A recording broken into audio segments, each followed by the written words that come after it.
Alright, in this video we are going to be introduced to graphs.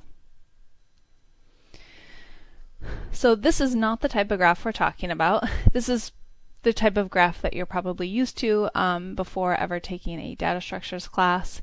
But we're talking about a totally new type of graph.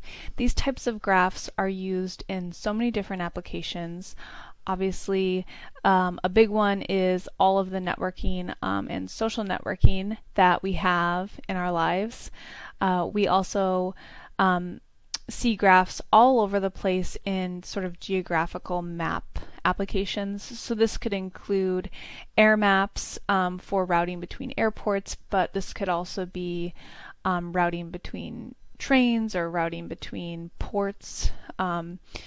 Also, more regionally, transit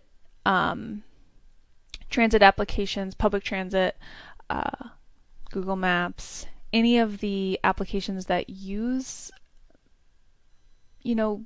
directions and maps. So Uber, Lyft, any of the delivery services are all going to have this concept of graphs and graph algorithms under the hood. There's also the interstate system, another kind of geographical map of a system that is connecting a bunch of different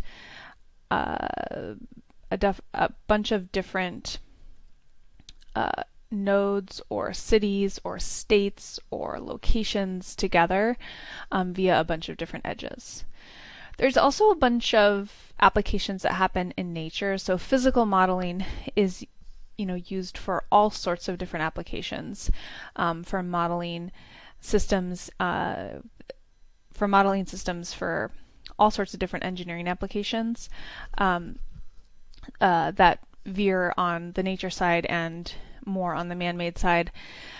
But graphs do come into play a lot in these natural systems, particularly when you're looking at really, really small scale stuff. So chemical bonds, for example, when you're trying to study and understand at a chemical level, they're going to be really well represented by a graph structure.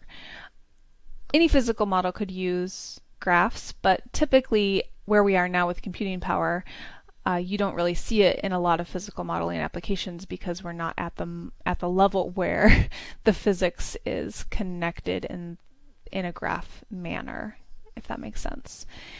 And then kind of a meta application is computers themselves.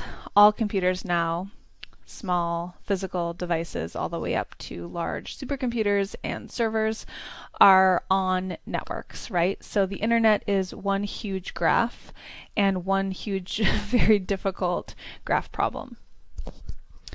So before we kind of go through and talk about, well, what is a graph and define everything and go through terminology, you use graphs so much in your day-to-day life, or you use the concept of a graph so much that I actually don't even need to tell you much about it, and you probably could solve a graph problem without me even defining anything. So here is a graph. You can see that there's some circles and some lines and some numbers, and you probably don't know exactly what any of those are. But if I were to tell you, please tell me the cheapest cost from A to E, I bet you could do it. So pause the video here and try it out, see if you can do it, and then come back when you're ready. So we can see that we can get from A to E in a couple different ways. So I can see that I can get there like that. I can also get there like that. And I can also get there, let me erase what I have so far, and I can also get there like that. And maybe I missed one. But if you tried out all the paths and then added up the edges, you could see what the smallest one was. Well, I'm going to go ahead and go from here, from A to B, because 100 is less than 115. And I can see that B to C edge has 20, but actually if I go from B to D and D to C, that's actually 19, so that's faster. I can also backtrack and see that 115 is actually still greater than 100 plus 12, so that was a good decision as well. And then here, I only have one option. I can only get to E from the 29 edge. So if I add those up, I have 100 plus 12 plus 7 plus 29. So if I add up all of those edges, I'm going to get 148.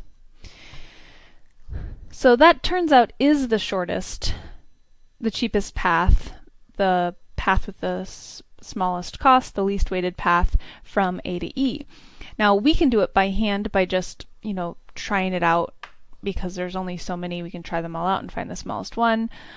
But what we're going to be talking about over the next couple weeks is algorithms that can do this efficiently for really large graphs that are much more difficult to do by hand. So a little bit about graphs. It's a very rich area of mathematics and something that you'll study theoretically in some of your other classes in the computer science track as well, including the algorithms class 401, as well as the other two classes, 151, and maybe even some in the automaton class. So a graph is simply a set of vertices and a collection of edges. And the vertices can be represented as just a list of different nodes. So there's a couple different terminology that you can use for graphs. So vertices and nodes are both the same thing. So A, B, C, D, E, and F, those are all vertices, those are all nodes. I think vertices is a little bit more common in kind of math and theory, and nodes are a little bit more common in kind of CS applications, but they're both used, they're both fine. Edges are the representation of how the nodes are connected. So if you are at two different locations on a map, say you're at UIC, you're at the CS building versus the student services building, those are the two nodes, but all the different ways that you can get from one of those places to the other would be the different edges.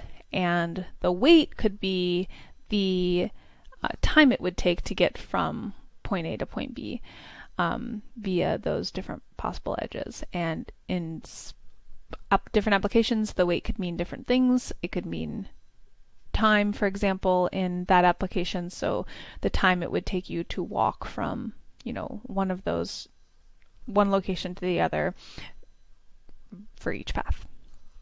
But edges are harder to represent than nodes. So with vertices or nodes, you would just need to come up with a list and uniquely identify each node in some reasonable way. It could be a list, it could be a set. Edges, on the other hand, have to explain what two nodes are connected and what their weight is. And so there's a lot of different abstractions that you might want to use to keep track of edges. But basically, AB 100 would represent this edge from A to B with weight 100.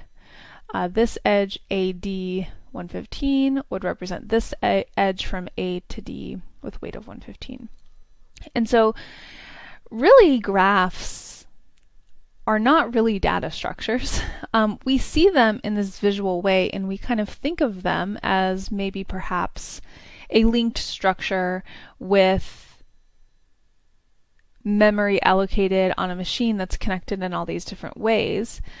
But depending on how they're actually represented with whatever abstractions you use, that could actually be very different from how they're represented in memory. But they are very, very visual. So just like trees, you have to draw them quite a bit. But what we're going to be talking about by the end of this week is how do you actually represent a graph? So this is not how you do it, but making use of the abstractions we know, how can we keep track of this set of nodes and this set of edges? So that is the idea of a graph. You might notice that there are a lot of similarities, but also a lot of differences between graphs and trees. So let's talk about some of them. First, you might notice that graphs can have cycles. So you can see a cycle right here in the graph. Trees are not able to have cycles. In particular, they don't have cycles that cause any problems for us. So with a tree, you might know that you could, have trees set up so that each node keeps track of its parent. But because the parent is a separate pointer in the node, it doesn't result in cycles when you're traversing through the tree, because the tree is usually traversing using just the children nodes. You'll also notice that there's no root node in a graph, so trees have this nice feature that you always know where to start, and you have some guarantee of what that means. In a graph, you could start on any node, really, and you're not really guaranteed to have any information. There's not any guarantee about what that node's property is wherever you start. You'll also notice that graphs can have these nodes that are islands. This is a node that doesn't connect to any other part of the graph, or it could even be a little island of nodes that are connected to themselves but not connected to the main graph. These islands are not possible in trees because you can only keep track of trees by their connections, right? So connections are the only way, and you can only connect via the root node. So there would be no way to even have an island in a tree. The other thing that you might notice that's different is that graphs have weights and trees don't. So every edge can not only represent a connection, but can also have some weighted cost component, time component, etc. So the question is, what do you think is the most important difference from a programming perspective? So basically, which one causes the most difficulty in programming? The root node actually doesn't really cause any problems. You'll just have to always know that you're passing in some node into a graph algorithm, and that's where you're going to start. It just won't always be the same node. Islands also don't cause any problems because you can't really get to them, so they don't really cause any problem at all. Obviously, if you start at a island node, you're not able to get to the main graph, but that would be accurate to what you were looking for, so they don't really cause many problems.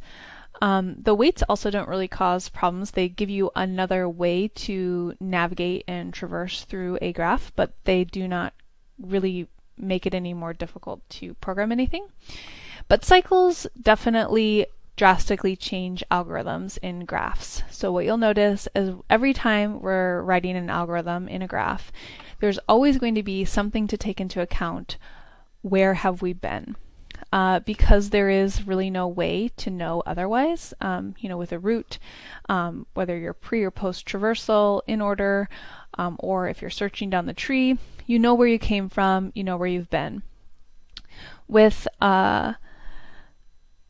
graphs, you don't. And so in order to avoid revisiting places that you've already been and already know that it isn't where you're looking for, you have to have abstractions in place that keep track of where you've been.